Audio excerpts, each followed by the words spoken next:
करते हैं case study on participation of banks in money market. तो एक इंपॉर्टेंट यहाँ पर हम केस स्टडी जो है वो डिस्कस करते हैं जो कि रिलेटेड है कि बैंक यहाँ पर मनी मार्केट के अंदर कौन कौन से फाइनेंशियल इंस्ट्रूमेंट इशू करते हैं और वो मनी मार्केट के अंदर कैसे यहाँ पर पार्टिसिपेट जो है वो करते हैं। ठीक है, तो पहले आपको यहाँ पर केस स्टडी अच्छे तरीके से समझना है, उसके बेस पर आपको क्वेश्चंस के आंसर करने हैं। केस स्टडी क्या है?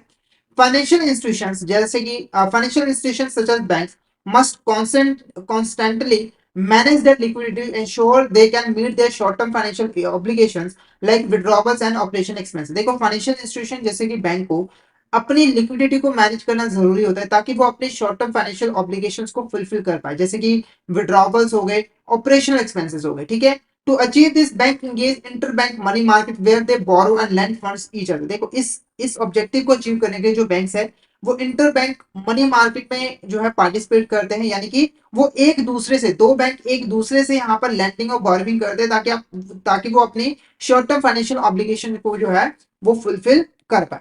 This market facilitate short term borrowing and lending. तो ये जो मार्केट है वो बेसिकली शॉर्ट टर्म बॉर्विंग और लैंडिंग को फैसिलिटेट करती है, और जिनकी जो मेच्योरिटी पीरियड होती है वो एक दिन से लेकर कुछ महीनों तक यहाँ पे जो है वो होती है, एक साल तक होती है। ठीक है, if bank faces a temporary shortfall in liquidity, it can borrow other banks with excess fund, often at a prevailing market rate। तो इस मार्केट के अंदर बेसिकली अगर किसी बैंक के पास ज्यादा फंड्स है और किसी बैंक के पास कम फंड्स है, तो जिस बैंक को फंड्स की जरूरत है वो ज्यादा फंड्स वाले बैंक से यहाँ पर क्या से कर सकती है, बोरविंग कर सकती है, और जिसके पास एक्सेस में फंड पड़ा हुआ है वो लैंडिंग जो है वो कर सकती है। ठीक है, तो यहाँ पर आपको केस स्टडी जो है वो अच्छी तरीके से क्लियर हो गई होगी। अब इसके बेस पर आपको क्वेश्चन के जो है वो आंसर करने, इसके बेस पर आपको क्वेश्चंस के आंसर जो है वो करना है। तो क्वेश्चन देखो क्या है, पहला क्वेश्चन हमारा, पहला question, which instrument is best suited for bank with excess reserve that it want to invest overnight for a small return। एक बैंक है जिसके पास एक्सेस में रिजर्व्स पड़े हुए हैं और वो सिर्फ और सिर्फ उसको एक दिन के लिए इन्वेस्ट करना चाहती है ताकि उसे एक रिटर्न जो है वो मिल सके, और जनरली वो रिटर्न उसे कम ही यहाँ पर मिलेगी। तो कौन सा इंस्ट्रूमेंट यहाँ पर बेस्ट रहेगा इस बैंक के लिए अगर वो सिर्फ और सिर्फ एक दिन के लिए इन्वेस्ट जो है वो करना चाहते हैं? तो फटाफट से इसका करेक्ट आंसर बता दीजिए, इसका करेक्ट आंसर आपका क्या लग रहा है? इसका करेक्ट आंसर आपको क्या लग रहा है? इसके अंदर मैंने आपको ऑप्शन जो है वो प्रोवाइड नहीं किए, तो आपको खुद से यहाँ पर आंसर टाइप जो है वो करना पड़ेगा। तो फटाफट से यहाँ पर बता दीजिए इसका करेक्ट आंसर आपको क्या लग रहा है, क्या होगा इसका correct answer? Which instrument is best suited for bank with excess reserve that it want to invest overnight for small return? तो करेक्ट आंसर क्या रहेगा? Call money. ठीक है, कॉल मनी क्या होगा हमारे यहाँ correct answer? Call money is a correct answer. तो मैं देख रहा हूँ किसी भी स्टूडेंट ने यहाँ पर आंसर नहीं किया, तो इसका मतलब आपको नहीं आता है। ठीक है, इक्विटी इंट्राडे नहीं, हमारा call money is a correct answer, call money is a correct answer. तो देखो सिंपल सी बात है, कॉल मनी एक ऐसा फाइनेंशियल इंस्ट्रूमेंट होता है जिसकी हेल्प से जो बैंक्स होते हैं वो आपस में सिर्फ एक दिन के लिए लैंडिंग और बोरिंग जो है वो करती हैं। नेक्स्ट बात करते हैं, a bank experiencing a increase in customer withdrawal would be most likely to borrow funds through. ठीक है, तो एक बैंक ने यहाँ पर अचानक से बहुत ज्यादा कस्टमर विड्रॉवल जो है वो इंक्रीज हो गया, बहुत सारे कस्टमर उसके बैंक से पैसा विड्रॉ करवाने लगे और उसे अब फंड्स की जरूरत है। तो इस सिचुएशन के अंदर वो किस फाइनेंशियल इंस्ट्रूमेंट का यूज जो है वो कर सकती है, वो आपने यहाँ पर बताना है। जनरली देखो, अगर कस्टमर विड्रॉवल हो गया है, मतलब कि अचानक से, कोई ऐसा सोचा नहीं था अचानक से, तो बैंक यहाँ पर क्या करेगी, कम से कम अगर हम बात करें तो 2 से 4 दिन के लिए, 2 से 4 दिन के लिए वो फंड्स यहाँ पर बोरो करेगी। क्योंकि देखो जो कस्टमर है वो अगर विड्रॉवल कर रहे हैं तो हो सकता है कि 2 दिन तक वो विड्रॉवल होते रहे, 3 दिन तक होता रहे, 4 दिन तक भी हो सकता है, 5 दिन तक भी यहाँ पर हो सकता है। ठीक है, तो 2 से 4 दिन के लिए अगर उसे बोरविंग करनी हो तो वो किस इंस्ट्रूमेंट का यहाँ पर यूज करेगा? तो करेक्ट आंसर है नोटिस मनी। देखो नोटिस मनी ऐसे यहाँ पर फाइनेंशियल इंस्ट्रूमेंट होता है जो कि यूज किया था बैंकों के द्वारा अगर उसे 2 से लेकर 14 दिन तक यहाँ पर लैंडिंग और बोरविंग करनी है, यानी कि बैंकों को आपस में 2 से लेकर 14 दिन तक अगर लैंडिंग और बोरविंग करनी है तो वो इस फाइनेंशियल इंस्ट्रूमेंट का यूज जो है वो कर सकते हैं, जिसका नाम है नोटिस मनी, जिसका नाम है नोटिस मनी। नेक्स्ट क्वेश्चन देखो, नेक्स्ट क्वेश्चन यहाँ पे देखो क्या है, imagine a bank has temporary funding gap, needs a borrow funds for 40 days, they are considering the interbank money market instrument like call money, notice money, term money, which instrument would be most suitable for option of the bank in this scenario considering it 40-day borrowing है? ठीक है, तो देखो bank को temporary funding gap हो गया जिसकी वजह से उसे सिर्फ और सिर्फ 40 दिनों के लिए यहाँ पर फंड जो है वो बोरो करना है। तो बैंक के पास यहाँ पर 3 फाइनेंशियल इंस्ट्रूमेंट है, कॉल मनी, नोटिस मनी और टर्म मनी, ठीक है। तो वो किस इंस्ट्रूमेंट का यहाँ पर यूज करेगी? देखो कॉल मनी का तो यूज कर नहीं सकते क्योंकि इसमें सिर्फ एक दिन के लिए लैंडिंग और बॉर्गिंग की जाती है। नोटिस मनी का भी नहीं यूज कर सकते क्योंकि उसकी जो मैक्सिमम डेज है वो 14 डेज है। तो वहां पर लास्ट ऑप्शन क्या बच जाती है? Term money.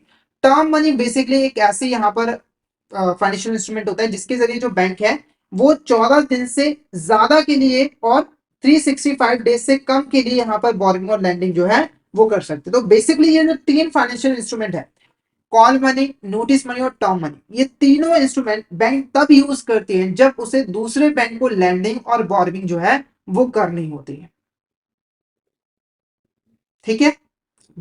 14 दिन से एक्सीड, 14 दिन से अगर एक्सीड जैसे 15 से लेकर 364 डेज तक करनी है तो वहां पर वो टर्म मनी का यूज जो है वो कर सकती है। तो टर्म मनी हमारा करेक्ट आंसर जो है रहेगा। ओके, क्लियर है आपको ये वाला क्वेश्चन?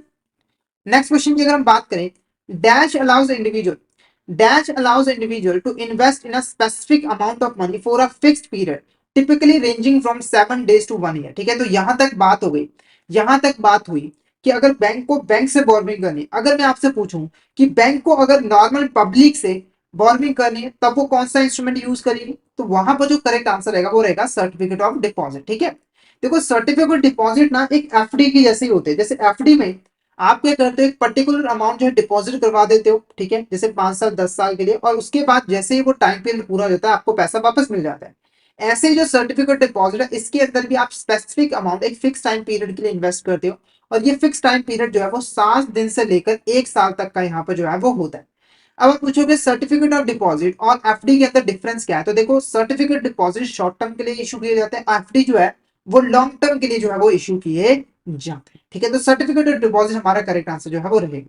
नेक्स्ट बात करते हैं, certificate of deposit are issued at discount price and redeemed at par value.